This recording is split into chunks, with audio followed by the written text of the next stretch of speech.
आप देख रहे हैं फानूस टीवी। रुड़की के ईदगाह चौक के पास निजी होटल में अजमती रसूल चिश्ती साबरी ट्रस्ट के अध्यक्ष सूफी राशिद ने पत्रकार वार्ता का आयोजन किया। इस दौरान उन्होंने बताया कि 12 रबीउल शरीफ देश दुनिया में धूमधाम से मनाया जाता है। जिन ट्रस्ट द्वारा साबर पाक दरगाह में चादर पोशी होगी, इसके उपलक्ष्य में 15वें रबीउल अव्वल शरीफ 19 अगस्त को जश्न बाबा फरीद का आयोजन किया जाएगा। इस अवसर पर कव्वाली की प्रस्तुति देश के नामी कव्वालों के द्वारा दी जाएगी।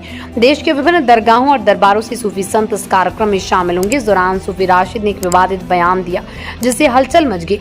उन्होंने कहा कि पिरान कलियर सालाना उर्स में आने वाले पाकिस्तानी जायरीनों को गंगा जल और श्रीमद भागवत गीता दिया जाना मुस्लिम परंपरा के तहत गलत है। उनको कुरान शरीफ, खजूर और साबर साहब की चादरें भेंट में दी जानी चाहिए। दरअसल आपको बता दें कि पिछले साल कलियर उर्स में आए पाकिस्तानी जायरीनों को उर्स के समापन पर वापस लौटते समय वक्फ बोर्ड अध्यक्ष शादाब शम्स ने गंगा जल और गीता भेंट की थी, जिस पर सूफी राशिद ने आपत्ति जताते हुए मुस्लिम पाकिस्तान जाहिर जो कलियर शरीफ में अपनी हाजिरी देने के आले हैं उनका खैर मकदम करते हैं और दोनों मुल्कों में अमन और भाईचारा बना रहे, इसके लिए हम दुआ करते हैं। गीता नहीं देनी चाहिए, उनको गंगा जल नहीं देना चाहिए, क्योंकि मुस्लिम परंपरा के हिसाब से ये हमारा नहीं बनता है। हम उनको कुरान गिफ्ट करें, खजूरें गिफ्ट करें, साबिर पाक की चादरें गिफ्ट करें, ऐसा कोई तबर्रुक दें जो वो लोग लेकर अपने घर में सरकार साबिर पाक का, नबीयीन, सिद्दीकीन, शहीदान करबला और औलिया अल्लाह का फैजान लेकर अपने मुल्क वापस जाए। के अंदर अगर आतंकवाद है तो कोई हर एक इंसान आतंकवादी नहीं होता, और इंसानियत जहाँ तक कायम रहेगी तो इंसानियत के अनुसार मुल्क हिंदुस्तान की परंपरा रही है कि हमने और हमारे मुल्क ने और मुल्क वासियों ने कभी भी किसी मेहमान की बेदबी नहीं की है, बेदबी नहीं करनी चाहिए।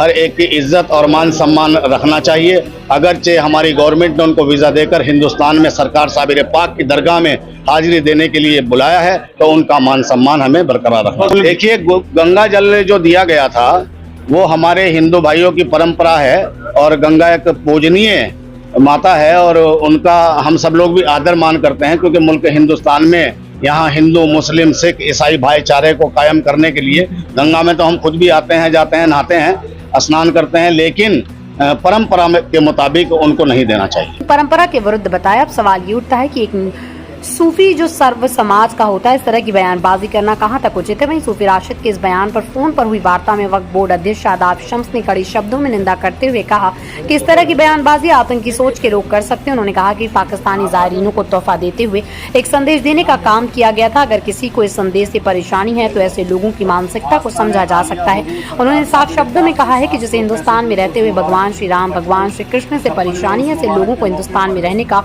कोई अधिकार नहीं है।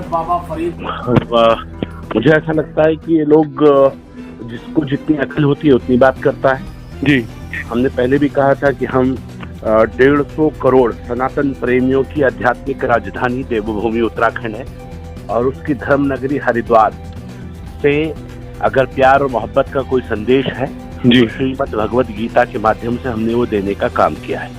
और हमने कहा है कि जो लोग पाकिस्तान से हिंदुस्तान आते हैं वो ये सोच के आते हैं कि हमारी अकीदत है, हमारी आस्था है दरगाह साबिर पाक पे, इसलिए वो आते हैं। लेकिन हम उनकी आस्था का सम्मान कर रहे हैं क्योंकि हम अतिथि देवो भव के मानने वाले हैं। लेकिन वो भी हमारी आस्था का सम्मान करें जो हमारे सनातन धर्म के मानने वाले पाकिस्तान में रहते हैं, जो वहाँ अल्पसंख्यक हैं, लगातार उनके ऊपर अत्याचार होते हैं।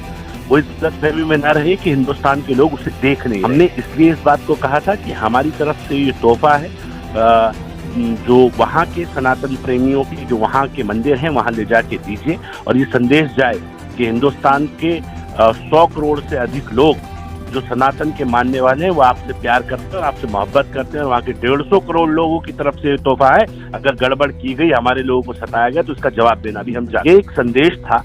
अगर किसी को इस संदेश से दिक्कत है तो हम ये समझ सकते हैं कि वो लोग कैसी मानसिकता के लोग होंगे।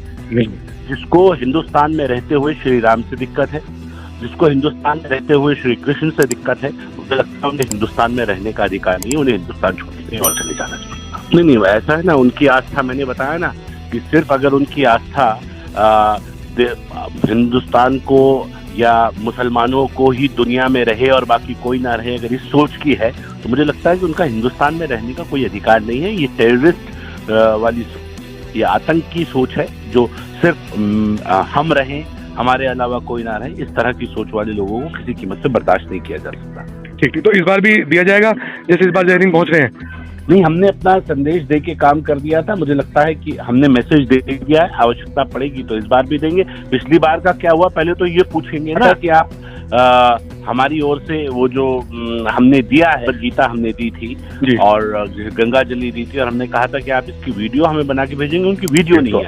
अगर उनकी वीडियो नहीं आई है तो फिर हम नहीं देंगे। अगर हमें लगेगा कि वो हमारी आस्था का सम्मान नहीं कर रहे हैं और उन्होंने उस पर पॉजिटिव रिस्पॉन्स नहीं दिया है तो फिर हम नहीं देंगे। अगर हमें लगेगा कि उन्होंने ये कहा, अगर उनसे वार्ता होगी, हम बात करने से पहले जो बीच में लोग होते हैं उनसे पूछवाएंगे।